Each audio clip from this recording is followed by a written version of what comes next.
The huge task lies ahead for the new Inspector General of Police, Kayode Egbetokun, as he promises to tackle insecurity in Nigeria. Insecurity has become a thorn in the flesh for Nigerians, with the number of killings, kidnappings, and violence happening in various parts of the country. But with the new IGP, Kayode Egbetokun, it may just become a thing of the past. Mr. Egbetokun, while being decorated by Vice President Kashim Shettima on Tuesday, expressed his dedication towards the task ahead and assured Nigerians that he will do all it takes to eradicate crime and insecurity in the country.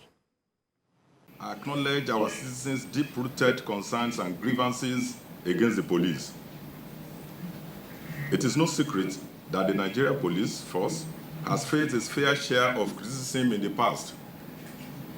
Instances of misconduct, corruption, and abuse of power have eroded public trust.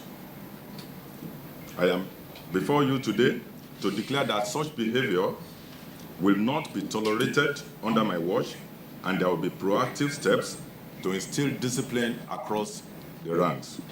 Accountability will be the cornerstone of my tenure as Inspector General of Police. I am committed to fostering a culture of professionalism.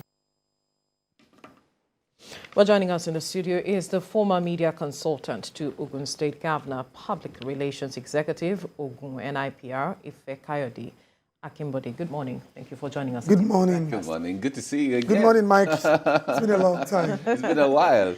Good to see you.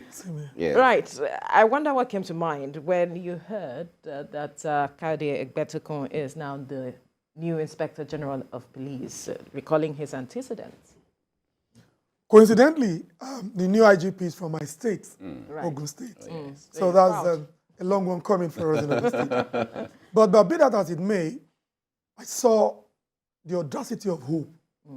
I saw courage. I saw resilience. I can see determination of a man who had a trajectory of competence and professionalism spanning 33 years in the police force. And for somebody who has enormous commitment and wide experience across the length and breadth of Nigeria, different formations, different departments and units of the Nigerian police force. That statement is a clear indication of a man ready to tackle criminality and all forms of corruption in Nigeria. But you see, for Kayode Egbetokun, I think he understood clearly the demography of Nigeria. Somebody who has served in Lagos State, with the complexity of Lagos. Somebody has served in Kwara. Somebody was in Zamfara. Somebody who has served in Abuja. And until his appointment, he was in charge of fraud criminal investigation. So I am very hopeful. I'm very upbeat that we are in for a change. Having listened to his interview, he was very clear about his vision. Yeah. One is to sustain the tempo of creating discipline in the police force. Of course, nobody can take it from Akali Baba's tenure. You saw that a lot of errant policemen were dismissed from the force. That created some level of trust after the EndSARS saga. And he was also clear that in his own tenure, he was not going to tolerate it. He also was very clear about accountability. And most importantly, he said, every Nigerian is like a policeman. Because if you say something, you say something. And critically, community policing is also very key in ensuring. But long in all of this thing is that we must ensure that our policemen and women are well catered for. Because if you boost their morale, if you encourage them, if you pay them well, then you expect things to happen. Above all, intelligence is key to making security, a thing of good in Nigeria. All right. When you hear him saying, I feel like a tiger, I feel like a lion, and so on, of course, he's using that as symbolism. Yeah. But the issue there is, every police officer or, head of the police that comes on board, they always make statements like that as a way of commencing, their tenures and so on. What do you think is different between what he's saying now and what Baba would have said, or what Arase had said in the past, or what Michael Kuru has said, and all of that's going behind? There is nobody who has held any particular office without a vision. What drives a vision is that passion. And I think the most distinct issue here is that Egbetokun has that passion. Very clear. And not only that, during his tenure in Lagos, he has a track record of, minimal criminality in Lagos. And then I would liken his own speech to that of Asiwaju Tinubu. Asiwaju said, Emilokun. That was the audacity of hope. And for an IGP who had done 33 years, unblemished record, to say that he feels like a tiger in him, it goes to show that he's ready and battle ready to take away any form of criminality. And I think what's important thing we should do is to provide support for him as Nigerians. It's also to encourage that whatever it will take to make Nigeria a peaceful state so that we can enjoy stability, so that Nigeria can go forward, it should be encouraged. So rather than begin to do critical appraisal of that speech, what we should do is that we should set agenda for him and ensure that whatever will make that agenda work and make sure that Nigeria is on the path of recovery should be supported.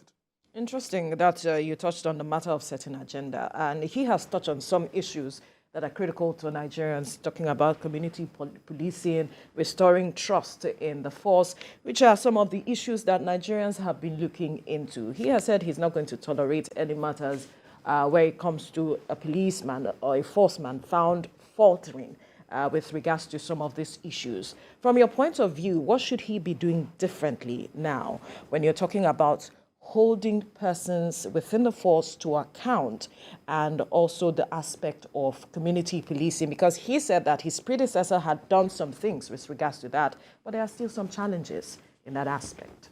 I must commend once again the immediate past IGP, Alkali Baba, and of course the first PPRO, Olumiyiwa Adejobi. To those of us who are social media freak, you get to know that the level of instant response from the FPPRO, Olumiyiwa Adejobi, to any issue against any policeman could be likened to the speed of light. And then you will see that recently, a lot of our policemen and women are very careful in misbehaving. And if the successor has said that he was going to toe the path, that shows that there is continuity in the level of trust that the people will have to build in the police force. But most importantly, we need a new reorientation. Most people who join the police force, don't let me say most people, some people join the police force may not really join because they desire to be in the force. They join because they had nothing to do. Yeah. So this is where the reorientation and reconscientization comes in. That look, your duty is civic engagement. Your duty is to ensure that you protect the people. Your duty is to ensure that you make people feel wanted. It is not your duty to kill people arbitrarily. It's not your people to harass people arbitrarily. So it takes a whole lot for the IGP, the public relations unit of the MPF, to be able to gain, because the most important challenge of the Nigerian police is that the confidence of the public is eroded, especially the young elements in Nigeria. And every young person in Nigeria does not see police as their friend. So it will take a whole lot of strategic PR, agenda to be able to, reorientate Nigerian people, especially the young elements, that look, whatever happened in the past belongs to the past. The Egbetokun tenure as IGP would do just fair to all, except you are not living a crime-free life. If you are not a criminal, if you are doing your daily needs, you are safe anywhere in the country. And then they also have to provide mechanism with which these errant officers can be reported, which is very key. I don't believe that until you take your video to record. Some people are not too knowledgeable enough to do such things. And so some officers get away with such forms of misbehavior. So maybe we are going to have street light across the length, and maybe we are going to have carry-on cameras on their body that they can check.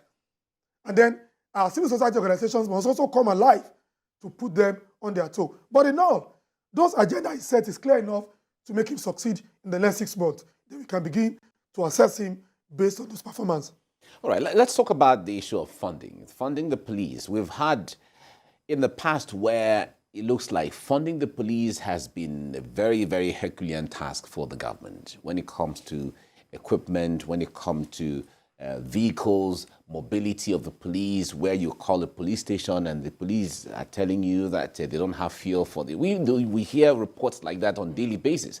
Now, the IGP was the CSO to President Tinubu when he was governor of Lagos State from 1999 to 2007. when it comes to that rapport, that interpersonal relationship, they have that working relationship. And one would expect that through that, maybe the police can get more funding to carry out all of their assignments they're supposed to carry. Speak to us from the area of funding. Well, I think that we're in an interesting period in Nigeria. You know, I actually listened to your critical appraisal of what is going to play out in terms of appointment and all of that. We have a president who has a clear-cut ideas of what he wants Nigeria to be.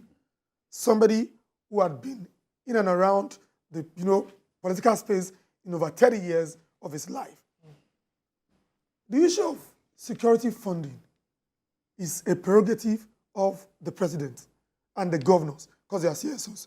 For example, in Ogun State, there's what they call Security Trust Fund, where a certain percentage is earmarked for security. So if you come to Ogun State, for instance, every junctions, every corner, you have well-equipped, patrol vehicles. There's communication gadget. Asiwaju also did it in Lagos as a governor of Lagos. So I'm not going to be surprised that that same blueprint will be replicated across the length and breadth of Nigeria. Because if you don't have peace and stability, no matter the agenda you have, investors will not come. So the most critical aspect is that the Nigerian nation today needs to do more in terms of funding. I've seen that we have placed a lot of emphasis on the Nigerian military over time, which is not a bad idea because they have to protect our territorial integrity. But above all, a society that is not secured cannot have development and peace. So I know Asiwaju will develop a critical, funding mechanism to make the Nigerian police succeed. Mm. Now, he also touched on the matter of the welfare of the police, which has been a matter on the front burner for a long time. And he says that he's going to ensure that their pensions, their money, salaries, and all of it are worked on. I'm wondering what you envisage with regards to this aspect. We've been talking about motivation for these people over the years, but not much has been seen. Well, I may not be able to say specifically what the outcome of that form of increase in payment or salary might be. That is based on the Police Service Commission and then probably REFAC. But I can say that the most important form of motivation is to lead by example. Look at the new Chief of Army Staff. I mean, report has it that he goes to the field with his boys. So it's not as if you sit in office and make policy formulations. But when you show leadership, which I know that, IGP Egbetokun is a crime fighter by himself. You understand? Look at his frame, slim feet, looks like the modern-day police. You know what I mean? So if you lead, you don't put men to go there and face, fire without protection. If they show that you show concern, if anything happens to them, you show motivation. It's going to cascade from head down. And if you ensure that occasionally you visit police formation to look at their welfare, where they are residing, what you can do, and you work in sync with the Police Service Commission, you will see, above all, a new lease of life in Nigerian police force. Don't just post people without providing for them. You move somebody, for example, I am so committed to community policing. You don't know my terrain more than me. Mm-hmm. I'm from a place called Ibarra in Abeokuta, and so you bring a Mike Okoche from Benue to come to Agbole in Okelewo. How then do you secure my people? It will take me 2 years to learn. No, you understand? So, but you get people who understand the terrain, who have the passion to protect, their constituency and ensure that these things are done according to the rules. And if IGP Egbetokun leads in that direction, I'm so excited. You know why I'm excited about Egbetokun? One is that he's from Ogun State, and we pride ourselves as the gateway state, gateway to development, gateway to knowledge, gateway to civilization, and he's from Yewa South local government. I am convinced beyond any reasonable doubt that an Ogun State person as an IGP will make Nigeria proud. Yeah, that's all right. Of course, everyone will feel that way. No, it's the truth. Everyone will feel that way, but it's fine. It's a good thing. He's a Nigerian, and a Nigerian who has the competence as seen by a lot of people and as reflected by the president's confidence in him. Now, let's talk about the issue of recruitment into the police. A lot of comments have come out to say that the number of the Nigerian police force is not adequate to police the over 210 or 215 million or over 200 million Nigerians. You don't have the right figure yet, though. Of course, it goes and it comes, whatever the thing is. All right. So the issue of recruitment, in the last Buhari administration, he was talking about adding about 10,000 police officers to the system and so on. Now, speak to us. You mentioned it in passing earlier when it comes to recruitment, the kinds of people to recruit into the system and the quality. What should everybody be a police officer if they apply to be a police officer? Speak to us from that. What should be looked at? The tragedy here is that I don't think that we do a lot of background check before getting people recruited. I'm not sure, but as a journalist of almost 3 decades of practice, I've seen that some men join the force just because they find nothing else to do. Some join because they want that uniform as a form of protection to carry out criminality. But of course, they eventually get caught, and then get dismissed.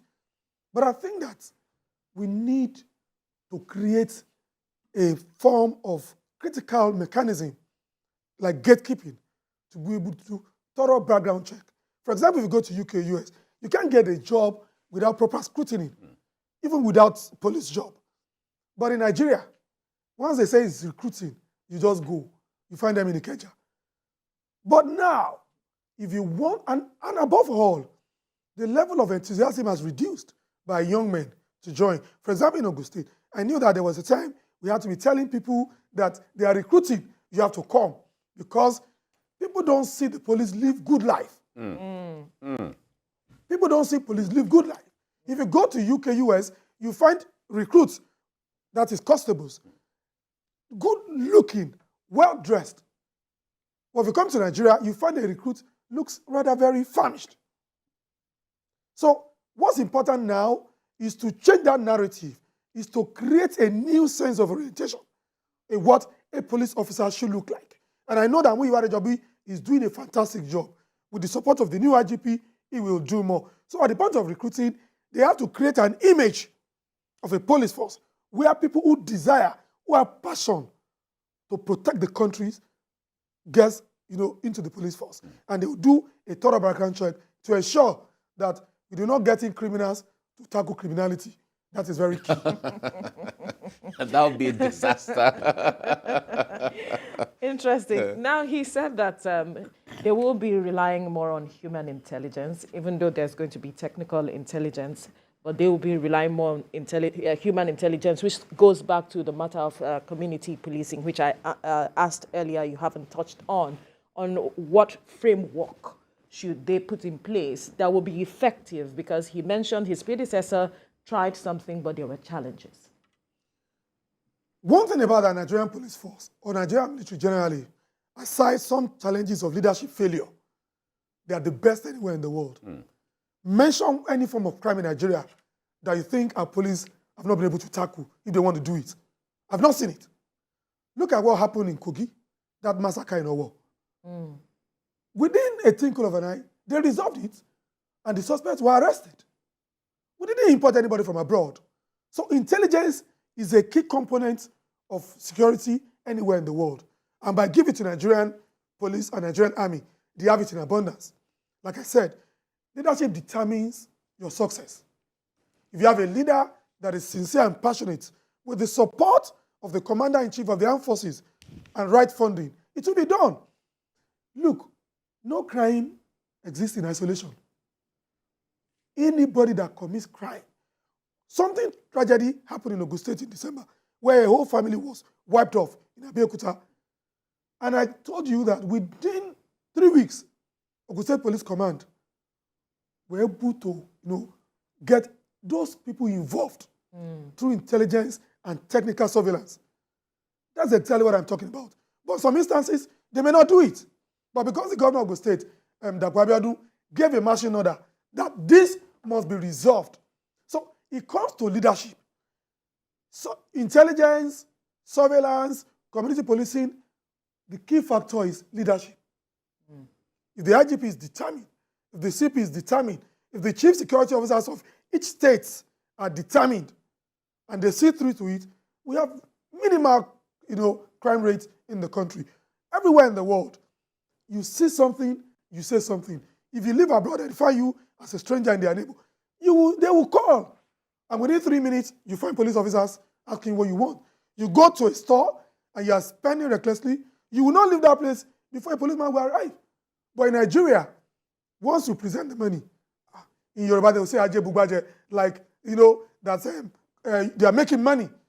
But anywhere in the world, you must report every suspicious form of criminality.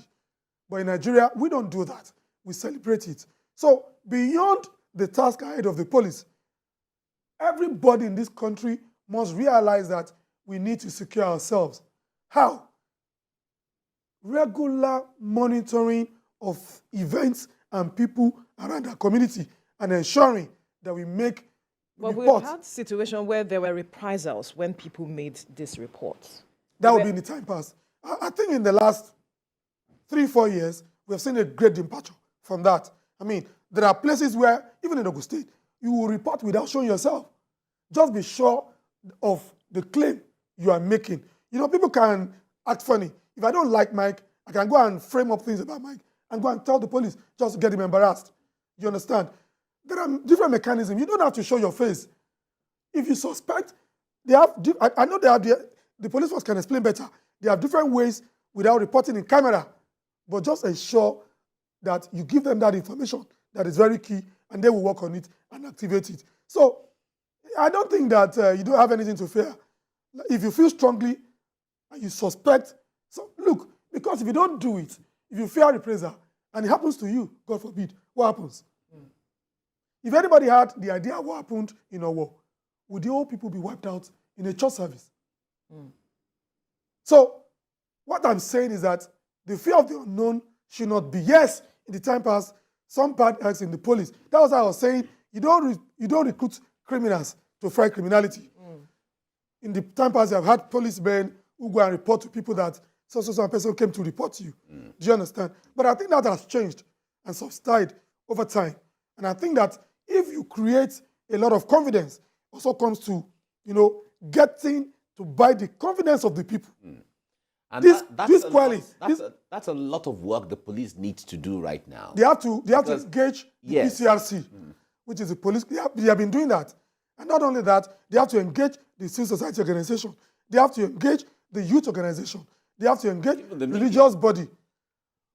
Like I said, the current first publication officer, Muyiwa, because of course he took from Frank Iba, those are fine gentlemen. We belong to the same professional organization, the NIPR.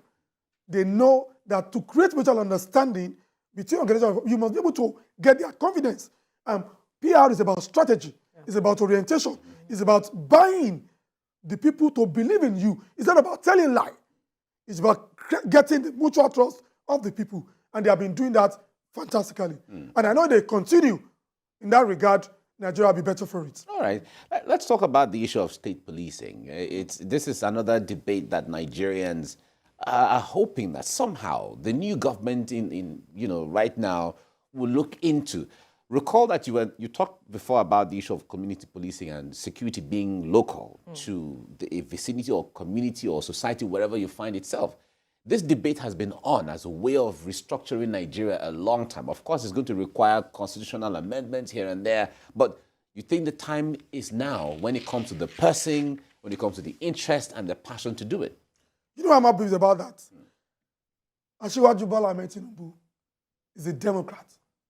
He has been at the forefront of, confederation, federalism, and all that is good to a gender development of Nigerian nation. He stood at the barricade to fight the military and to ensure that democracy is returned. He almost paid with his life. So for somebody who has a clear vision of how the Nigerian system can work, those are things that are clear to him. What we need to do is to allow the National Assembly to work in sync with him. That was why I was apprehensive about the structure of the leadership of the National Assembly. Now that we are able to have some level of balancing, in the National Assembly, it is easy because it's a constitutional issue. In the military era, you can rule by fiat. In democracy, all forms and shades of opinion must be reflected in the Constitution. And the Constitution is the only book that guides the affair of the nation. And Asiwaju is a Democrat and somebody who is given to rule of law. So I know that he's going to have his way around to ensure that those challenges that will create impediments of getting Nigeria back on the road, he would have a way, by constitutional method to get it done. I can tell you for free that Asiwaju was a senator in Nigeria at the peak of the recession of Nigerian democracy in 1992-93, and he played a leading role. Asiwaju was part of those who fought against the military. Asiwaju has been there campaigning for true federalism. Now he's there. He knows what the vision in terms of security is. He knows what the vision in terms of the economy is. This agenda of renewed hope was coined from Hope 93, which he played a critical role. Now, all those things put together, security, economy, infrastructural development, abundance life for all, taking away poverty from the people, creating abundance life for the common man. That's the beauty of those who stood at the barricade and fought for democracy. Those factors will come to play in days to come. All right, we'll have to leave the conversation here now. We must thank you, former media consultant to Ogun State Governor, Public Relations Executive, Ogun NIPR, Kayode Egbetokun, for your time on the program. My pleasure seeing you once again. Thank you very much. Thank you for coming. Same here, Mike. Thank you. Thank you.